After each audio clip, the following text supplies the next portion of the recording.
For 7 years, my first guest grew up on television on the hit series Different Strokes. These days, she looks a little more mature.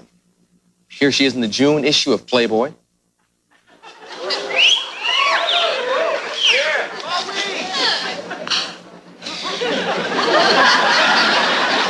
I got the one without the tape. Give a warm welcome to Dana Plato.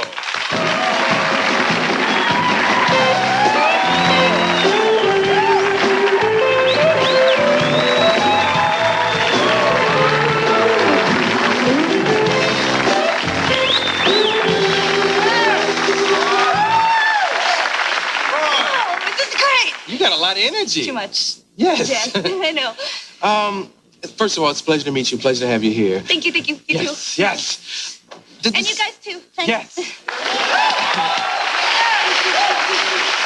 The decision to do this layout, was it a tough one? No. Really? No, not at all. Yeah, since I was a child, I've always wanted to do Playboy because it's art. You know, what they do with the female body is just beautiful. And it's very classy. And it's always done just right. Yeah. And when they approached me with it, my manager called me up and said, how'd you feel about doing Playboy? I said, okay. I thought it was a joke. I didn't believe it until today when it came out. Yeah. I still almost don't believe it. It's fabulous. It was not a decision at all. It's something I needed to do. I always wanted to do. So you're definitely happy with the way everything went? Very happy. Yeah. I mean, you even gotta love the one in there. Here I'm sitting and nothing's a hanging. It's great. Which one are you talking about? This one. Oh, you gotta love it. This one. This one. You know what I mean? Now, that doesn't make you... Like, the fact that I'm sitting here... They bleached. I heard the word bleached. I think I know. Oh. No, I wasn't going to ask you about the color. No, I know. You gotta love even the way they do that with all open. There's nothing really a hanging, you know? Yeah. Isn't that pretty? You know, the way it's very my pretty. Favorite. That's your favorite? Yeah. Yeah, that has attitude. Doesn't it? Yeah. I seriously need an adjustment real bad. Yeah. Now let me ask you, does the fact that I'm looking at this make you nervous? Not at all. Really? I think it's great. No, I love it. Because, see, if you were looking at pictures of me with sunlight hitting my... Making him shine. I would be like, ooh, put that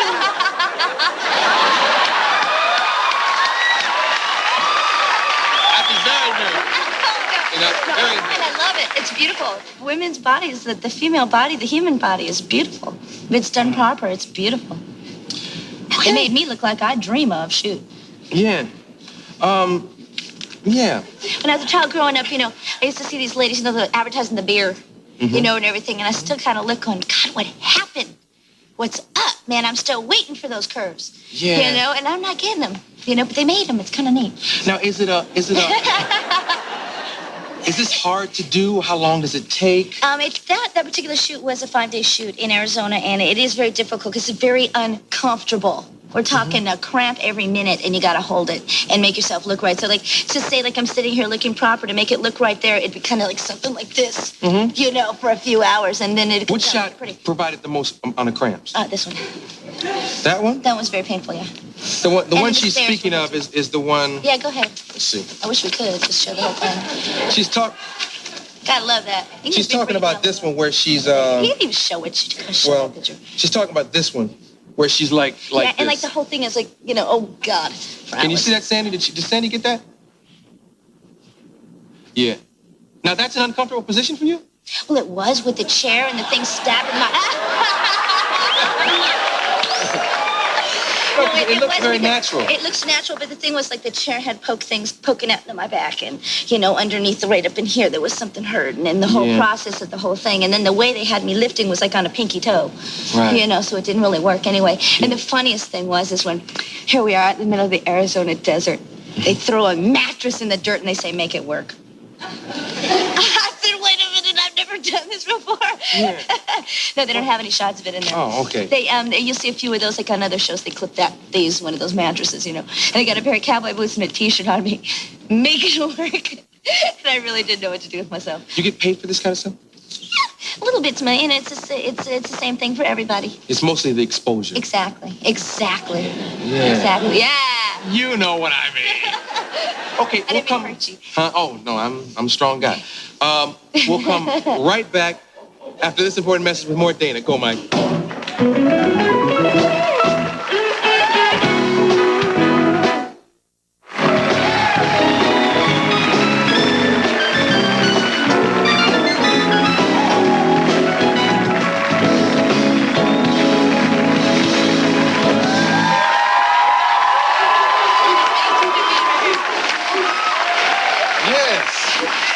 wanted to remind myself, first of all, to express my deepest sympathies for the loss that you've suffered recently. You want to talk about it?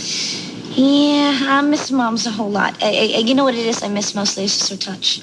But I feel her soul touch me. I feel her inside of me, which is more than I ever had when she was alive.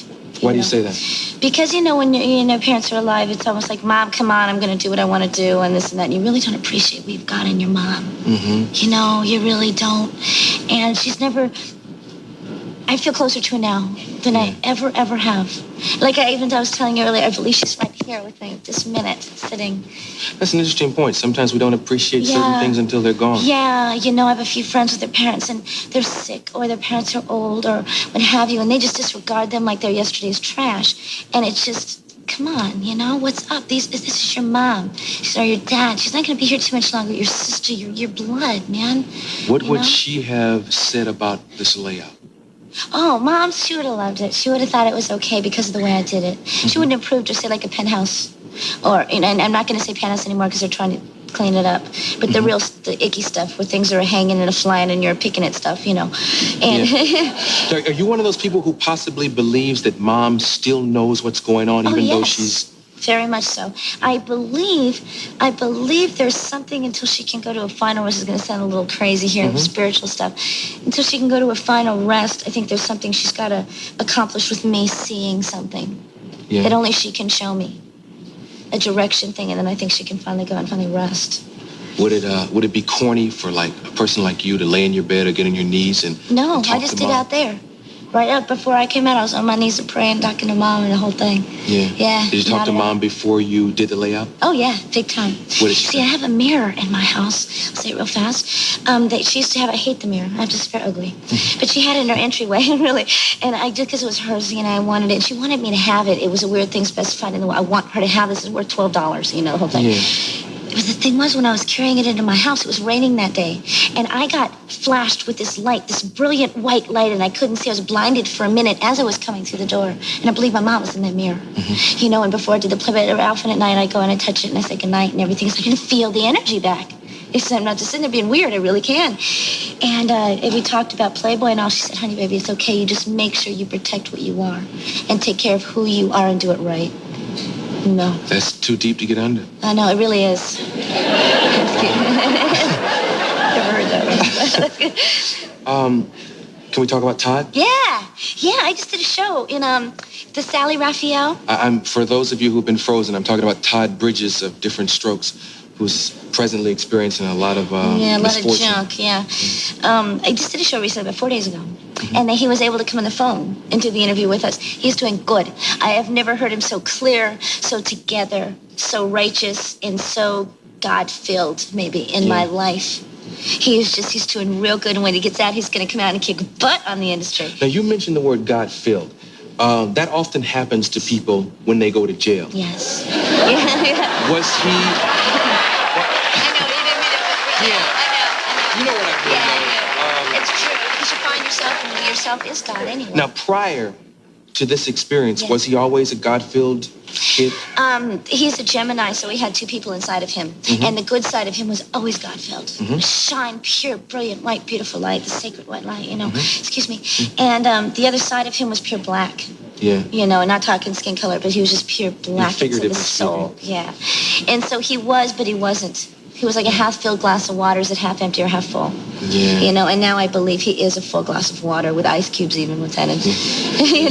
Now, when you were growing up on the show with him, did you ever sense any of these problems coming on?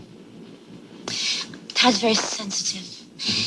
He's one of these people that if the neighbor's cat gets hit by a car, he's going to really feel it. And why, So give him too much pressure, and it's hard for him to deal. Yes, in a sense, I did sense that something radical had to go down to change his life, not knowing it'd be jail or whatever. Something had to go down because he was just on a mainstream to some destruction. Yeah. Well, let me ask you something. Self-destruction. Being a child star, something that a lot of people don't know. The show ends. Yeah. Is there a tremendous pressure that can send a person in that direction as a result of your life crashing to an I end? would after that imagine so, but I prefer to think of myself if I was ever to get into that type of emotional thing or that kind of headspace. If I didn't have a headspace, I wouldn't be in the business. But there are a lot of people who are here and don't know why they're here, and then they get thrown out like that. And my God, they become bad people. Because they just don't know what to do with themselves. So here they've got the whole studio. Here's money. Here we care about you. Here's a car. Here's this. Here's that. Let's feed you. You want the bib? You know, whatever. And it's just, you know, and then they take it away from them and they don't know how to do a thing for themselves. There are people like that, you know, but not in Hollywood anymore. I believe people are here because they want to be here and they know what it's about. Yeah. Do you think the ending of the show had anything to do with his life plummeting? No, I believe it was his father, the mother and father divorce. Because his dad never went through that with him. He needed his father, and he didn't have him. That's right. He did not have him. And I really believe that's where it all came from. You know, the roots were already planted. Well, you talked about the importance of Mom. Yeah. And, Mom's was there, though, and Mom's still there. Mom did the show with us 4 days ago, too. Yeah. It was neat. She's a neat lady with the red glasses. She's nice. Yeah. What's in the future for you? For me? I don't know, like on black and white, but all I know is I want to do everything. I'm right now making an album. And I'm doing some new things. Yes. What kind of stuff do you sing? Everything. But I kind of like the pop with like the bump and backbone, or I like it with the rock edge. Either way. Yeah. But I need the bump. So like what? Like Lisa Cult Jam? Yeah. And you can take it like this. You can like this and make it this. What is this, Lisa we're talking about? We're talking about everybody and everything that you might hear. Woo! But better. Yeah. No, just everything, every kind of music. You are a mess. I love it. No, just everything that you might hear from 102, 105.9, 101, 97.1, 95.5. Everything together, and there's me in the middle. You have like a fire lit inside you. You have more energy than anyone I've ever met who is not on some kind of substance. Yeah. This is great. This is good. I love it. Yeah, I love thanks, it. man. Thanks. Yes. I'll tell you about the substance. Yeah, that's all right. We'll bleep it out. Thank you. Beep. I'm definitely not going to interview for that one. Oh, what's That's all right. We'll take care of it. No, okay, thanks. The substance abuse, I notice that whenever I do anything speedy or even a diet pill or anything like that, I'm like, you know what I mean? Yeah. And I don't want to see nobody. Yeah. I don't want to do nothing. I'm lucky to be a breathing person, you know. Yeah. So I don't do that. I don't like it. Well, keep to the sky on a natural high. Yeah. Dana Plato. Body